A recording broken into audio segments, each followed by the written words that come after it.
Si nous continuons à exporter des matières premières brutes, il ne faut pas s'étonner qu'il y ait la pauvreté et le chômage de masse sur le continent. Bonjour à toutes et à tous. Aujourd'hui, nous allons parler du business model de l'Afrique. On peut imaginer l'Afrique comme une entreprise et toute entreprise a un business model. Quel est alors le business model de l'Afrique? C'est le suivant. Nous produisons donc des matières premières brutes, notamment des ressources naturelles telles que l'or, le pétrole, le manganèse, le lithium, le cobalt, le coltan, etc. Également des matières premières agricoles, donc le café, le cacao, le coton que nous cultivons. Et nous vendons ces matières premières brutes à d'autres nations. En retour, nous avons besoin de produits finis et donc nous achetons des produits finis. Que ce soit pour l'alimentation, que ce soit des machines, que ce soit de l'électroménager, etc. Nous importons donc des produits finis. Nous sommes donc dans un business model où notre production, ce sont des matières premières brutes et nos importations sont des produits finis. Entre nos matières premières brutes et les produits finis que nous achetons, il y a eu de la transformation. Et qui dit transformation dit ajout de valeur, ce qui fait que nécessairement les produits finis coûtent plus cher, beaucoup plus cher que nos matières premières brutes. Et cet écart donc crée le déficit en Afrique. Le déficit, c'est quoi? Le déficit, c'est que nous produisons et nous vendons des matières premières brutes qui ne coûtent pas beaucoup par rapport à ce que nous importons, par rapport aux produits finis que nous importons qui coûtent beaucoup plus cher. C'est comme si donc vous gagnez 100 000 francs CFA et vos dépenses s'élèvent à 500 000 francs CFA. Donc, vos matières premières, vous les vendez à peu près à 100 000 francs, donc vous obtenez 100 000 francs dans votre caisse. Et dans le même temps, vous devez faire sortir 500 000 francs CFA pour acheter les produits finis dont vous avez besoin. Cela fait que vous êtes tout en déficit parce que les recettes que vous avez n'arrivent pas à compenser vos dépenses. Puisque vos recettes sont liées donc à des matières premières brutes, vos recettes ne sont pas très élevées, alors que vos dépenses sont très élevées parce que vous achetez des produits finis. Et donc là, c'est le modèle économique de l'Afrique, c'est le business model de l'Afrique, et vous serez d'accord avec moi qu'un tel business model ne marche pas. La preuve, c'est que le continent est dans la pauvreté, les populations sont dans une condition matérielle très difficile, et également les jeunes font face au chômage, un chômage de masse, tout simplement parce qu'il n'y a pas de transformation de la matière première, puisque c'est la transformation de la matière première qui permet non seulement de créer de la richesse et donc résorber la question du chômage, mais aussi c'est la transformation sur place des matières premières qui permet de créer des emplois en masse, des milliers, des millions d'emplois. C'est cela l'industrie. Sans industrie, il n'y a pas des milliers, il n'y a pas des millions d'emplois. Et s'il n'y a pas ces millions d'emplois, les jeunes sont au chômage et c'est malheureusement le cas en Afrique. Pour remédier à cette situation, il faut qu'on fasse le diagnostic et qu'on se rende compte que notre business model actuel ne marche pas. Le business model ne marche pas, il faut le changer. Une entreprise qui remarque que son business model ne marche pas, cette entreprise va automatiquement changer de business model et c'est ce que l'Afrique doit également faire. Nous devons aller vers un business model où cette fois-ci, nous allons nous assurer de transformer sur place nos matières premières. Et si nous transformons sur place nos matières premières, il y aura de la création de valeur sur place, il y aura la création d'emplois également sur place, parce que nous n'allons plus exporter nos emplois à travers l'exportation des matières premières brutes. Et à travers cela également, il y aura plus de richesse puisque les produits finis coûtent plus cher.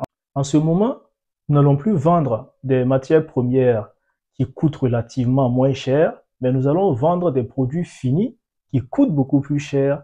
Et donc, si avant, on exportait pour 100 000 francs, maintenant, on pourra exporter pour 500 000 francs. Donc, juste un exemple pour vous donner une idée de comment le changement de business model peut permettre à l'Afrique de résoudre deux problèmes à la fois. Le problème du chômage des jeunes et le problème de la pauvreté. Il est indispensable que nous changions de business model. L'Afrique doit s'orienter vers l'industrialisation. Il n'y a pas de développement économique sans industrie. Il n'y a pas de développement économique sans la transformation sur place des matières premières. Dans les forats, dans les grandes rencontres, on parle beaucoup de la transformation structurelle des économies africaines. C'est cela la transformation structurelle, c'est-à-dire passer d'un modèle donc où on était juste exportateur de matières premières brutes à un modèle où cette fois-ci nous exportons des produits finis. Et ce sont les produits finis qui enrichissent les nations.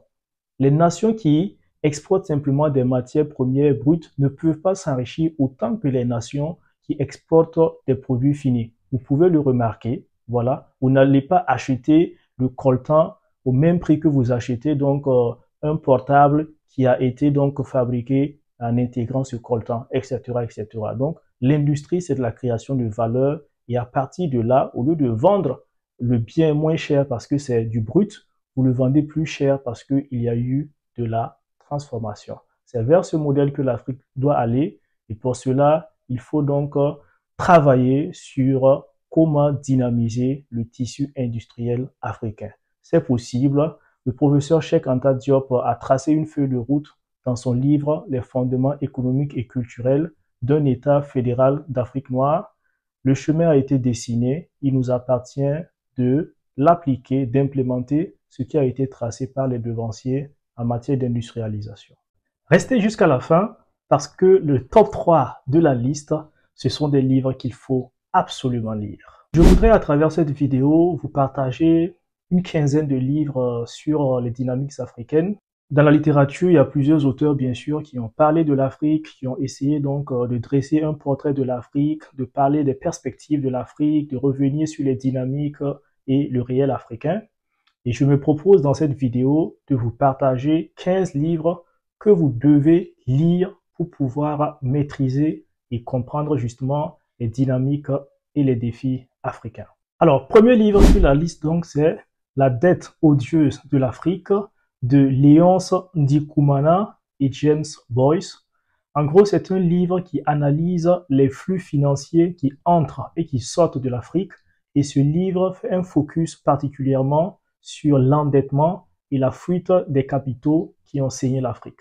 Le deuxième livre, c'est Lettres ouvertes à l'Afrique cinquantenaire de Edem Kodjo. Il s'agit d'un livre qui fait le bilan de l'Afrique après 60 ans d'indépendance. Le troisième livre est tout aussi intéressant. Il s'agit donc de L'enchevêtrement des crises au Sahel de l'auteur franco-nigérien Olivier de Sardan. Il s'agit d'un livre qui explique la condition actuelle donc des pays du Sahel, notamment à travers la superposition de plusieurs crises, en commençant donc par la crise agro-pastorale jusqu'à la crise des élites, en passant par la crise de l'emploi. Le quatrième livre est une œuvre du professeur sénégalais Cheikh Anta Diop qui est très connu. Il s'agit de Fondements économiques et culturels d'un État fédéral d'Afrique noire. C'est un grand classique que tout le monde doit lire. En gros, dans ce livre, Cheikh Anta Diop, le professeur Cheikh Anta Diop, décrit le processus d'industrialisation de l'Afrique. C'est en réalité une feuille de route pour montrer comment est-ce qu'on peut industrialiser l'Afrique. Le cinquième livre est intitulé L'éducation en Afrique de Abdou Moumouni Diofo. En réalité, il s'agit d'un livre où il revient sur le système éducatif africain dans la période précoloniale, dans la période coloniale, mais également il fait des propositions pour justement réformer de façon efficace ce système éducatif. Le sixième livre est celui de Christian Comelio. Le titre c'est Recherche sur le développement, leçons du passé et défis de l'avenir. Il s'agit d'une œuvre dans laquelle l'auteur critique le concept de développement tel qu'il nous a été parachuté et aussi l'auteur insiste sur la primauté des choix politiques vis-à-vis des choix technico-économiques. Le septième livre est intitulé 60 questions, 60 réponses sur la dette, le FMI et la Banque mondiale, une œuvre signée donc Damien Millet et Éric Toussaint. Il s'agit d'une œuvre qui parle du rôle des institutions financières internationales telles que le FMI et la Banque mondiale. Et également à travers cette œuvre, on comprend l'impact des politiques justement de ces institutions financières internationales sur la trajectoire de l'Afrique. Le huitième livre ici est celui de Joseph Kizerbo et le titre c'est Repères pour l'Afrique. Dans Repères pour l'Afrique, le professeur Joseph Kizerbo aborde 4 thématiques majeures: l'historicité africaine, l'identité africaine, l'éducation et dernièrement le développement endogène et l'unité. En 9e position, nous avons donc Sortir de la grande nuit de l'auteur Achille Mbembe. C'est un livre dans lequel Achille Mbembe parle des dynamiques de l'Afrique décolonisée. En 10e position, je vous propose une œuvre collective qui a été écrite sous la direction de Ndongo Samba Sylla et le titre c'est Pour une autre Afrique, éléments de réflexion pour sortir de l'impasse. Il s'agit d'une œuvre qui parle justement de comment l'Afrique doit rompre avec les pratiques néocoloniales pour inventer sa propre voie. En 11e position, nous avons un livre de la Malienne Aminata Dramane Traoré. Le titre c'est L'Afrique humiliée. L'Afrique humiliée est une œuvre dans laquelle Aminata Dramane Traoré nous invite à nous réapproprier nos destins, notamment à travers nos langues, nos repères, nos cultures et nos valeurs. En 12e position, nous avons une œuvre collective écrite sous la direction de Felwine Sarr et Achille Mbembe. Le titre c'est Écrire l'Afrique monde. C'est une œuvre dans laquelle les auteurs nous invitent donc à réfléchir, à anticiper donc et à créer des chemins nouveaux à la mesure des défis de notre temps. Là maintenant, nous arrivons aux 3 derniers livres de la liste, c'est le top 3. Et donc dans ce top 3, nous avons le professeur Joseph Kizerbo avec le livre À quand l'Afrique? À quand l'Afrique? C'est un livre, en réalité c'est un entretien entre le professeur Joseph Kizerbo et René Hollenstein. Et dans ce livre, donc, le professeur Joseph Kizerbo dresse le portrait de l'Afrique au temps de la mondialisation. Dans le top 2 de la liste, nous avons Afrotopia du Sénégalais Felwine Sarr. Il s'agit d'une œuvre dans laquelle l'auteur déconstruit et critique le modèle de développement tel qu'il nous a été imposé ou parachuté. Et au lieu donc de ce modèle, Felwine Sarr appelle justement à un projet de civilisation qui place l'homme au cœur des préoccupations en créant une harmonie, un équilibre entre l'économique, le culturel et le spirituel. Vient en première position le livre de José do Nascimento et le titre c'est Les chemins de la modernité. Les chemins de la modernité, c'est l'une des œuvres les plus complètes que j'ai jamais eu à lire sur l'Afrique. Je vous recommande vivement ce livre, il faut absolument le lire si vous ne l'avez pas encore fait. C'est notamment une œuvre qui est très riche où l'auteur parle des dynamiques africaines, il détaille les dynamiques africaines et surtout il invite donc à la création des conditions matérielles et immatérielles pour moderniser l'Afrique. Donner une configuration moderne aux sociétés africaines, c'est le cœur même du sujet et je vous invite à lire ce livre. Donc voici 15 livres qui vont vous aider à connaître, à comprendre et à maîtriser les dynamiques africaines, les enjeux africains et les défis du continent dans ce 21e siècle. Merci pour votre attention. N'hésitez pas à liker, n'hésitez pas à partager cette vidéo autour de vous. Je vous remercie d'avance.